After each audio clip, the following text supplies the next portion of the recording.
Maruti Suzuki India की सबसे बड़ी ऑटोमोबाइल ब्रांड है। इंडियन ऑटोमोबाइल मार्केट में इसका लगभग 50% शेयर है।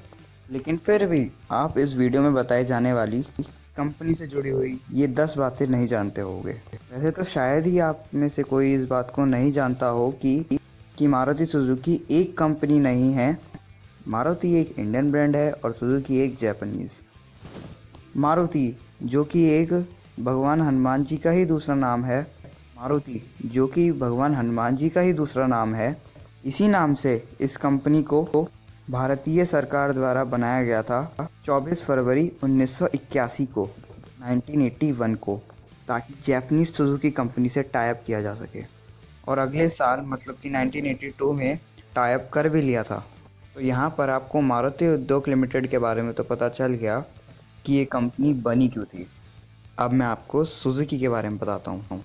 इस कंपनी को एक छोटे से गांव के मिचियो सुजुकी ने बनाया था अक्टूबर 1909 में।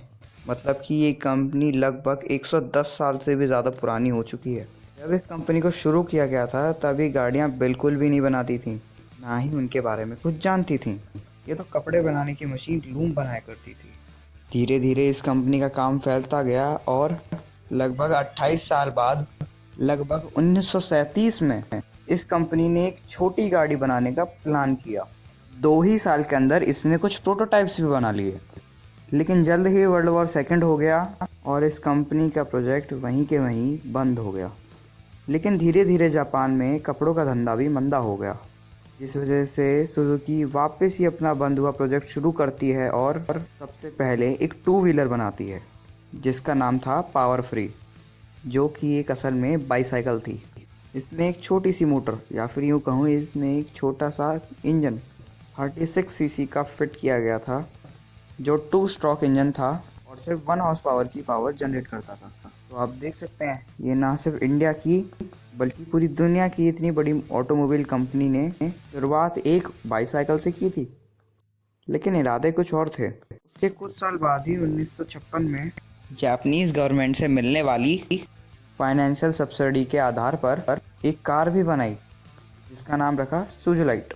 इसमें काफ़ी छोटा 359 सीसी का इंजन आता था जो सिर्फ 16 पीएस की पावर जनरेट करता था। इसके अलावा इसमें फ्रंट एंड रियर में टपल विशवोन ऑयल स्प्रिंग सस्पेंशन था और एंड पिनियन स्टीयरिंग व्हील थी, जो कि उस ज़माने में बड़े एडवांस माने जाते थे। ये 3 बॉडी टाइप्स में लॉन्च किया गया था, सेडान, लाइट वैन और पिकअप में। 2.48 लाख से शुरू होकर 2.81 लाख तक की मिल जाया करती थी उस टाइम पर इंडियन करेंसी के हिसाब से।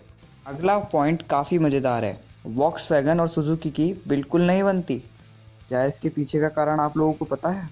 असल में वॉक्सवैगन ने 2009 में सुजुकी के 19.9 सुजुकी के नॉन कंट्रोलिंग शेयर्स लिए थे और बदले में प्रॉमिस किया था कि अपनी टेक्नोलॉजी को सुजुकी के साथ शेयर करेंगे। लेकिन 2015 तक ऐसा कुछ हुआ नहीं, जिसके चलते सुजुकी ने वॉक्सवैगन पर आरोप लगाया कि जैसा आप लोगों ने प्रॉमिस किया था वैसा आप लोग कुछ कर नहीं रहे हैं। इसके जवाब में वॉक्सवैगन वालों ने सुजुकी वालों से नाराज़गी जताई कि आपने फिएट वालों से डीजल इंजन क्यों खरीदे।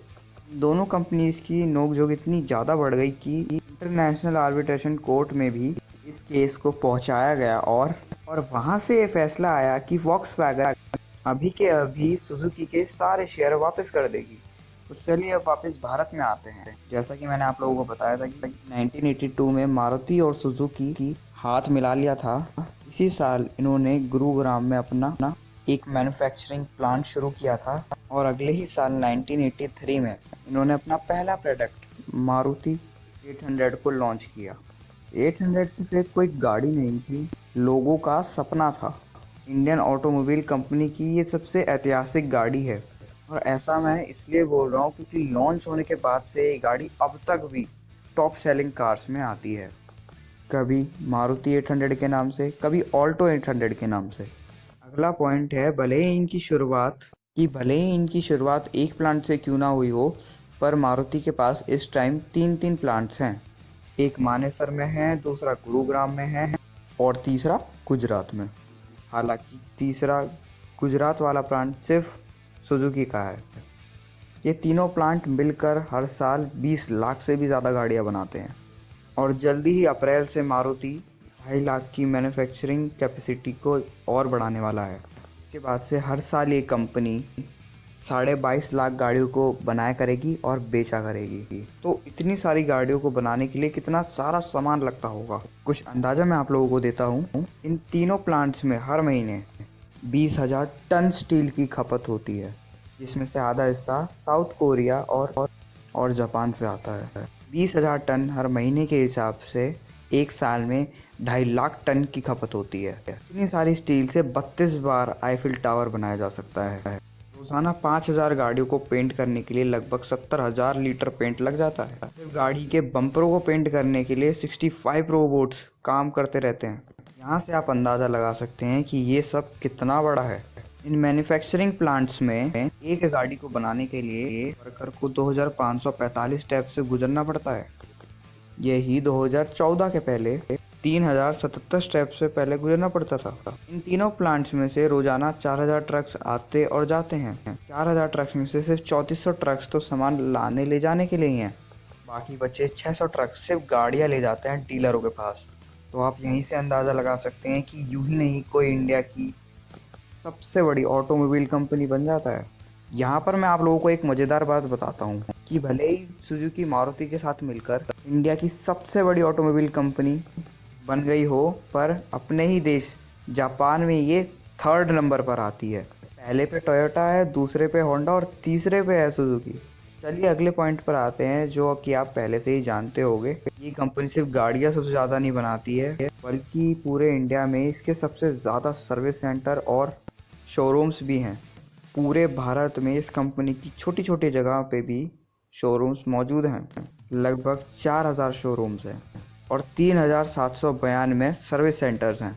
इतना अच्छा सर्विस नेटवर्क होने की वजह से इसका आफ्टर सेल सपोर्ट सबसे अच्छा माना जाता है, जिससे लोग बाकी इस कंपनी पर भरोसा करते हैं। की बात की वजह से इस कंपनी की गाड़ियों की रीसेल वैल्यू भी बहुत ज़्यादा होती है। सिर्फ इतना ही नहीं, इस कंपनी की गाड़ियाँ सबसे ज़्यादा माइलेज भी क्लेम करती हैं। हाल फिलहाल पेट्रोल गाड़ियों में सबसे ज़्यादा माइलेज मारुति डिज़ायर में मिलता है, 24.12 kmpl का। जब इस कार में डीजल इंजन मिलता था तब इसमें 24.8 किलोमीटर पर लीटर की एवरेज क्लेम की जाती थी कंपनी की तरफ से। अगला पॉइंट है कि कुछ लोगों को शायद ये पॉइंट अच्छा ना लगे। पूरे भारत में मारुति सुजुकी इकलौती ऐसी कंपनी है जिसने ग्लोबल NCFM में क्रैश टेस्ट करवाने के लिए अपनी गाड़ियाँ बेचना बंद कर दिया है, क्योंकि इस कंपनी की गाड़ियाँ लगभग बहुत ही बेकार स्कोर कर रही थी क्रैश टेस्ट में, जो कि इसकी सेल्स पर फ़र्क दे रहा था। बस इस कंपनी की इकलौती एक गाड़ी विटारा ब्रेज़ा ऐसी है जिसको 4 स्टार्स मिले हैं 5 में से। चलो लगे हाथ में आपको एक बात और बता देता हूँ मारुति सुजुकी वैगनार के बारे में, कि उसका माइलेज भी सबसे ज़्यादा माना जाता है CNG वेरिएंट में, जो कि कंपनी क्लेम करती है 32 किलोमीटर पर लीटर का, पर रियल लाइफ में लोग बाग उससे 35 किलोमीटर पर लीटर भी निकाल लेते हैं हाईवे पे। तो चलिए मैं मिलता हूँ आपको अगले वीडियो।